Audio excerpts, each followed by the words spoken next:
오늘 함께 나눌 말씀은 레위기 10장 3절 말씀입니다. 이에 모세가 아론에게 이르되 주께서 말씀하신 것이 이러하니라.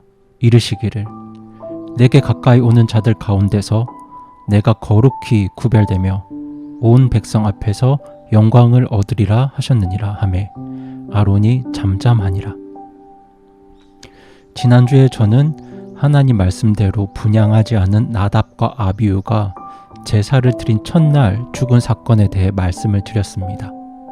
이처럼 나답과 아비후가 제사를 드린 첫날에 죽은 사건은 다른 제사장과 백성들에게 큰 충격을 주었습니다. 제사를 드리는 첫날에 제사장이 2명이나 죽었기 때문입니다. 만약 여러분이 당시 제사장이나 이스라엘 백성이었다면 여러분들은 그 마음이 어떠했을까요? 아마도 하나님을 너무 두려워한 나머지 제사나 예배를 드리는 것을 꺼리고 하나님과 멀어질 수도 있는 그런 마음이 들었을 겁니다. 이 사건으로 인해서 당시 이스라엘 백성들도 그렇게 제사 드리는 것과 예배 드리는 것을 꺼리고 하나님을 멀리할 수 있는 그런 상황이었죠. 그래서 하나님께서는 모세를 통해서 아론에게 오늘 본문의 말씀을 하셨습니다. 그 말씀의 내용이 무엇이냐면 하나님께서는 자기에게 가까이 오는 자들을 통해서 영광을 얻을 것이라는 말씀입니다. 하나님께서는 왜 이런 말씀을 하셨을까요? 바로 나답과 아비후가 하나님께 가까이 나가는 자들이 아니었기 때문입니다. 그들은 겉으로 보기에는 하나님께 가까이 나가는 것처럼 보였습니다. 어쩌면 자신들도 하나님께 가까이 나아가고 있다고 착각했을 겁니다. 하지만 그들은 하나님께 가까이 나아가는 자들도 아니었고 하나님의 영광을 드러낸 자들도 아니었습니다. 오늘 본문에서 말씀하시는 하나님께 가까이 나간다는 표현은 단순히 종교적인 열정을 말하는 것이 아닙니다. 대개 우상 숭배자들이 돌이나 나무에 신상을 새겨놓고 그것들을 열심히 숭배했는데 이런 신앙은 자기 정성과 자기 열정에 근거한 신앙입니다. 자기 정성과 자기 열정에만 의지하는 신앙은 하나님께 가까이 나아가는 신앙이 아닙니다. 그렇다면 우리는 어떻게 하나님께 가까이 나아갈 수 있을까요? 저는 하나님께 가까이 나아가는 원리를 사람과의 관계에서도 찾을 수 있다고 생각합니다. 사람과의 관계에서도 어떤 사람은 다른 사람을 사랑하는 데 있어서 상대방의 생각이나 감정은 전혀 고려하지 않고 일방적으로 자기 생각과 감정만 밀어붙이는 사람들이 있습니다. 그리고 이런 성향이 과도한 사람들을 가리켜 우리들은 스토커라고 합니다. 사람들은 이런 스토커를 끔찍하게 싫어합니다. 그런데 생각보다 많은 종교인들이 신을 대할 때 자기 생각과 자기 열정에만 의지해서 열심을 다하는 그런 스토커와 같은 종교 생활을 합니다. 하지만 그런 방법으로는 우리는 참 하나님께 가까이 나아갈 수 없습니다. 우리가 하나님께 가까이 나가기 위해서는 우리가 열심을 내기 이전에 먼저 하나님의 말씀을 주의 깊게 들어야 합니다. 하지만 구원받은 성도들 가운데서도 그렇게 하나님의 말씀을 주의 깊게 들으려고 노력하는 성도들은 생각보다 많지 않습니다. 오늘날 기독교 안에도 소위 감성신앙이라는 것이 존재합니다.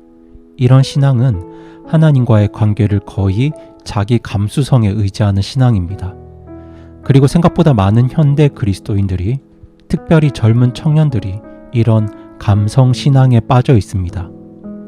이들의 대표적인 특징은 하나님 말씀을 듣는 일에 주의를 기울이지 않는다는 것입니다. 듣는 일보다 혼자 생각하고 스스로 느끼는 일에 더 집중합니다. 그리고 그렇게 생각하고 느낀 것들을 표현하는 것에 더 집중합니다. 그리고 이런 감성신앙은 영성이라는 단어로 포장되기도 합니다.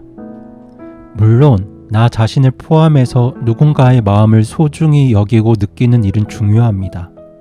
하지만 모든 일이 그러하듯이 한쪽으로 치우친 균형 없는 신앙은 심각한 부작용을 초래할 수 있습니다.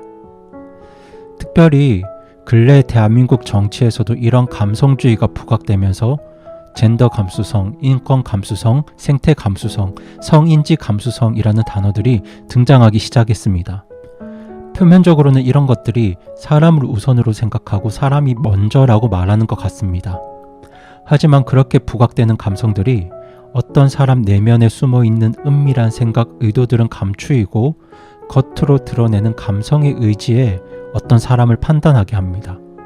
그런데 알고 보았더니 내가 판단했던 그 사람의 모습과 실제가 너무도 다른 것을 발견하게 되죠. 지금 이런 현상들이 대한민국 정치 현실에서도 비일비재하게 일어나고 있습니다. 그래서 혹자는 법과 질서, 진리가 사람의 감정의 호소에 의하여 무시될 때 진리도 함께 무시되고 그 결과로 올바름과 정의는 사라진다고 말했습니다. 우리의 신앙도 그렇습니다. 하나님께서는 우리의 마음과 생각을 소중히 여겨주십니다. 이것은 사실이고 매우 감사한 일입니다. 하지만 우리가 정말 하나님께 가까이 나아가기 위해서는 나의 생각과 마음을 들여다보는 것만큼이나 하나님의 생각과 뜻과 마음을 더욱 들여다보려는 노력이 필요합니다. 이것을 다르게 말하면 우리가 무엇보다 하나님 말씀을 듣고 배우는 일에 집중해야 한다는 것입니다. 그런데 오늘날 감성신앙에 빠진 많은 그리스도인들은 생각보다 하나님 말씀을 들으려 하지 않습니다. 하나님 말씀을 세밀하게 배우려고 노력하지 않습니다. 성경 전체를 관통하는 어떤 큰 원리나 맥락에 대한 얕은 이해만을 가지고 자기 생각과 자기 감성에만 빠져서 신앙생활을 합니다. 그리고 그것이 전부인 줄 압니다. 지난주 본문에서 나답과 아비후가 죽은 것은 하나님이 너무 까다로우셔서가 아닙니다. 나답과 아비후가 하나님을 자기 마음대로 일방적으로 생각하고 판단했기 때문입니다. 그렇게 그들은 자기 생각과 자기 느낌대로 하나님을 섬겼습니다. 그리고 그 결과는 대재앙이었습니다. 하나님은 스토커 같은 사람을 좋아하지 않으십니다. 자기 생각, 경험, 느낌에만 의지해서 일방적으로 밀어붙이는 스토커 신앙을 하나님은 기뻐하지 않으십니다. 하나님은 하나님의 말씀을 사랑하는 자들을 기뻐하십니다.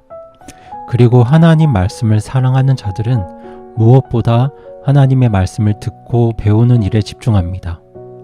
그들은 신앙생활을 수십 년 했다고 해서 하나님을 안다고 착각하지 않습니다. 성경 공부 몇 번 했다고 해서 하나님을 이해한다고 착각하지 않습니다. 정말 하나님께 가까이 나아가기 원하는 자들은 무엇보다 하나님 말씀을 듣고 배우는 일에 집중합니다. 그리고 그런 자들을 통해서 하나님께서는 영광을 받으십니다.